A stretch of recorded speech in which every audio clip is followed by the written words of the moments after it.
Sud Radio, 10h midi, Valérie Expert.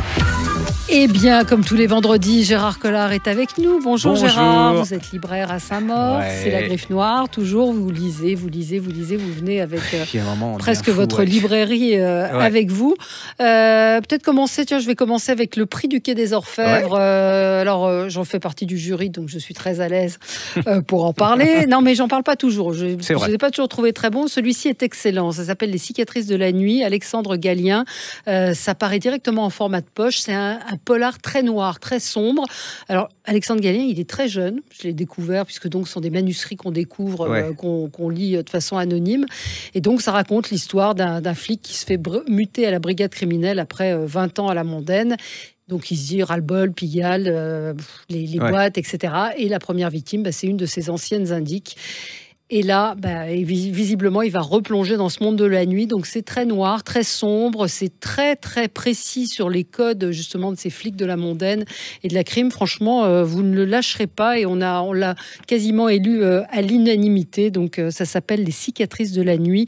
Et ça paraît directement en collection de poche. C'est bien de le signaler parce que c'est vrai que c'est inégal. C'est très inégal. Vraiment, c'est ce qu'on appelle du polar de caisse. Donc, non, c'est bien de le signaler aux gens. Mais celui de cette année, franchement, je vous le conseille, très bon. On reste un petit polar, ils viennent de rééditer ça en poche, j'avais adoré. Les disparus de la cabine numéro 10. Alors c'est chez Pocket. Hein. C'est Ruth Ware. C'est une jeune femme, elle est journaliste et on lui propose une croisière dans les fjords, vous savez, dans le nord. Alors pour elle, c'est. Ah oui, je me souviens de ce truc. Elle est super contente. C'est super, il y a du champagne, ils sont cool. Super cabine et tout. Et puis un soir, elle voit quelqu'un on l'assassine, on la jette par-dessus bord, elle va voir le capitaine et le capitaine lui dit mais non, absolument, il manque personne, et elle est absolument persuadée. Et là, sa croisière qui était une croisière de rêve va se transformer en une croisière de cauchemar. Et on ne sait pas. Alors, en plus, j'aime bien parce que la psychologie des personnages, elle est bien fouillée, elle est bien faite et tout, mais il y a un suspense. Alors, enfin, on ne sait pas jusqu'au bout parce qu'il y a ces polars, moi qui m'énerve, c'est quand on connaît la solution dès le début. Alors ça me m'horripile. Non, là, vous tournez les pages. Effectivement, je me souviens de ce vous êtes livre. pris complètement dedans, et puis vous dites non, lui, c'est pas possible qu'il soit l'assassin, qui est la victime et tout, et jusqu'au bout. Et puis la fin, c'est un bon polar. On est surpris, quoi. C'est bien fichu, quoi. Parce que elle est persuadée, qu'elle a absolument. vu, et tout le monde dit mais non. Est-ce qu'elle est mytho? Est-ce qu'elle est pas mytho? Est-ce qu'il y a vraiment eu un meurtre, ou est-ce que tout le suspense est là. C'est assez machiavélique, c'est psychologiquement bien construit, puis il n'y a pas de meurtre gluant, enfin il n'y a pas de sang inutile et tout. C'est un genre d'Agatha Christie sur un bateau, quoi. Un peu revu au XXIe siècle avec, mais c'est fait avec beaucoup de talent. Hein. La disparue de la cabine numéro 10, c'est paru en pocket et l'auteur s'appelle Ruth Ware, W-A-R-E. On reparle beaucoup en ce moment du bazar de la Charité, de l'incendie des bazars de la Charité. Le bazar de la Charité qui avait été le prix des lecteurs du livre de poche, qui avait gagné Gaël Nohan, La part des flammes. Pour moi, c'est un des plus beaux romans de ces dernières années. C'est à tel point que on en lit tellement. Il faut avouer qu'on ne se souvient plus des histoires, même comme ça. Et ça, c'est vraiment un pur chef-d'œuvre. S'il y a un livre à lire sur le bazar de la Charité, c'est La part des flammes de Gaël Nohan. Déjà, c'est une excellente. Est-ce qu'il va y avoir une adaptation qui va être faite par TF1? Enfin, pas une adaptation, justement, qui n'est pas une adaptation. Non, justement, c'est-à-dire il y a un gros problème là-dessus. Enfin, on va pas. En gros, le bazar de la Charité, c'est un immense incendie qui a eu lieu dans un magasin. C'était toute l'aristocratie, la grande bourgeoisie qui s'installe dans un entrepôt fait en bois. Là, on fait une démonstration de cinéma, je crois, de cinématographe. Ça prend feu, tout est en carton. Les femmes, la plupart des gens qui sont là-dedans sont des femmes aristocrates. Il va y avoir, ça fait une catastrophe absolument. Le rôle des hommes là-dedans n'est pas brillant, parce que on va voir comment ces hommes, au lieu de sauver d'aider les femmes, il y en a qui vont aider, mais la plupart vont se tirer en piétinant les femmes. Il va y avoir là-dedans une des principales victimes, c'est la sœur de Sissi, impératrice d'Autriche. Ça va être une énorme catastrophe.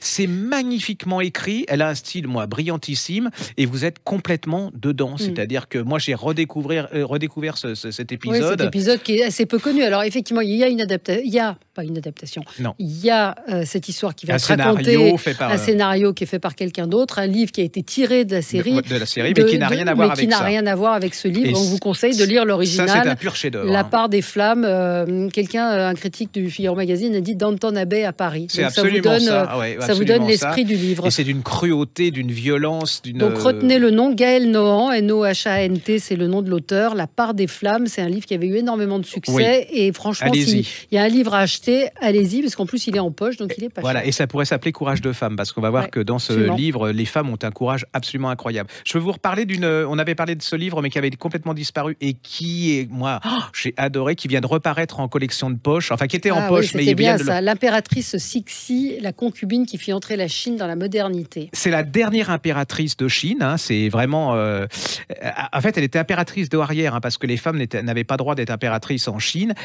On l'a pris pour un neuneu, elle a eu tous les... Elle a eu tous les hommes, quoi. Les hommes ont cru qu'ils allaient la passer par-dessus. Pas du tout, c'est elle qui les a eus. Alors, on ne sait pas si c'est une vraie neuneu ou si elle est vraiment brillante ou pas. Ça va être une catastrophe, hein, parce que elle est machiavélique et tout. Et alors, je répète cet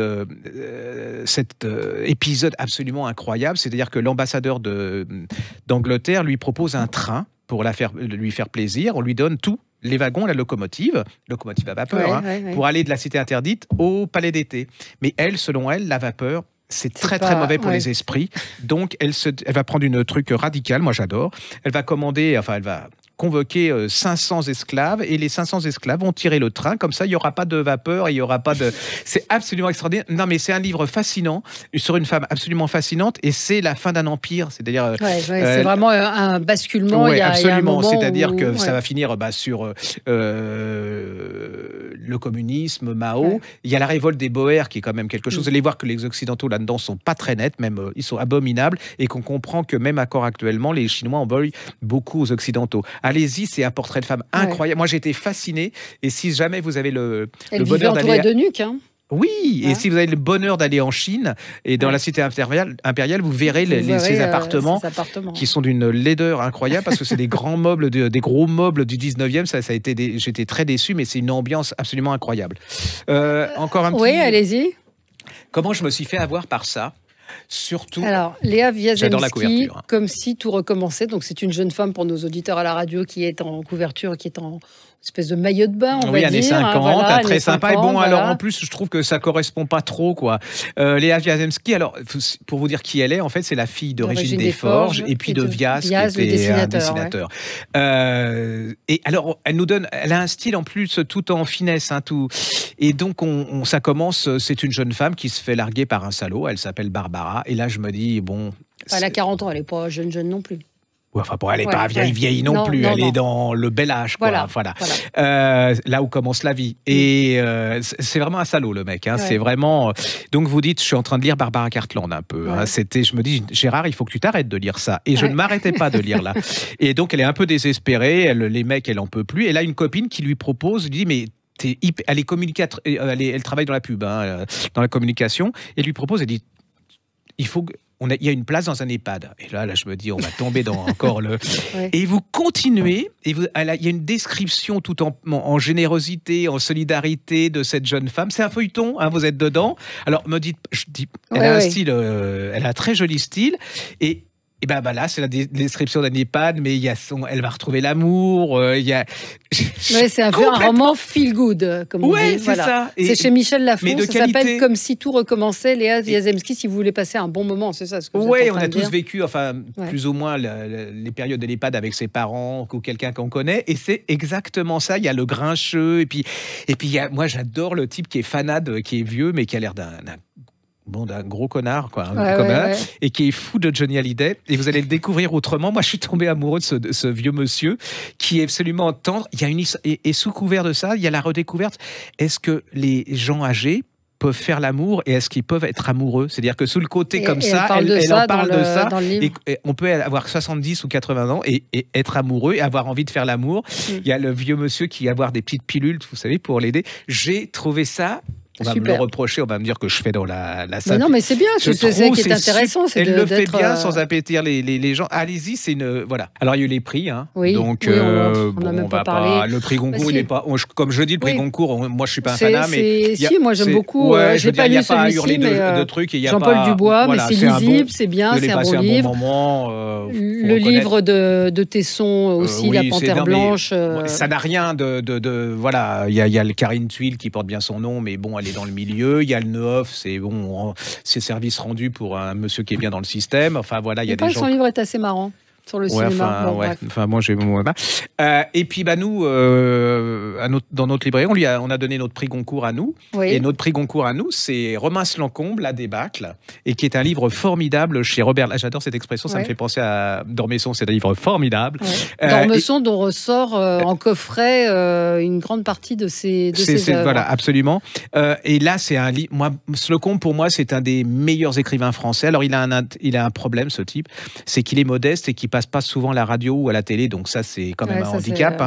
Il se met pas en avant, et c'est l'histoire d'une famille. On est en 40, c'est la débâcle, donc ils sont Bourges, ils sont vers Passy, et vous allez alors ils prennent leur grosse voiture. Alors c'est une catastrophe. Elle garde son vison, ses bijoux. Il y a une espèce, il y a leur fille qui est une ado qui comprend rien. Elle tombe amoureuse, elle est plutôt amoureuse. Et vous avez à travers toute cette famille et les gens qu'ils vont rencontrer, ils vont descendre en province. Donc déjà c'est un gros problème. Et à travers cette famille et ce qui va leur arriver, vous avez un panorama de tout ce qu'était la débâcle, ce qui était les gens comprennent pas. Ils se disent qu'est-ce qui se passe, donc on doit fuir, les Allemands arrivent. Ils n'ont plus rien en plus. Rien, c'est-à-dire qu'ils sont riches, mais tout s'écroule autour d'eux. Il y a le collabo, il y a le résistant, l'avocat fasciste. Il y a tout, mais c'est plein d'aventures, c'est plein de rebondissements. Psychologiquement, c'est hyper bien fait. C'est un style, j'adore le style de ce type, qui se cache. Le style, il est au service de l'histoire. Et alors, bon, je suis très âgé, mais j'ai pas encore connu cette période. Et moi, je suis. Connu la guerre. Oui, presque. Mais on est dedans. Je veux dire, j'ai compris, enfin, j'ai ressenti ce que ces gens devaient ressentir à cette époque-là. Et entre la panique... la panique, la saleté... et puis ça me pose la question, qu'est-ce que j'aurais fait à cette... Parce que c'est facile de dire on aurait été résistant. Le facho, je doute un peu, mais voilà, est-ce que j'aurais fait comme tout le monde? C'est-à-dire, je me serais planqué pour bouffer et essayer de survivre en espérant que... voilà, c'est... Et puis ça me fait penser à cette réplique de...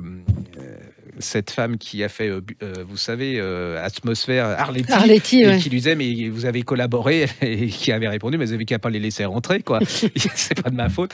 C'est un magnifique bouquin. Mais déjà, ça commence bien. La première phrase, noire et luisante, fraîchement lavée et astiquée à la peau de chamois par les mécaniciens du garage du boulevard de l'Essert. La Studebaker 3C présidente A 1939, la famille Perret, quitte l'avenue d'Elo avec 90 minutes de retard sur l'horaire prévu.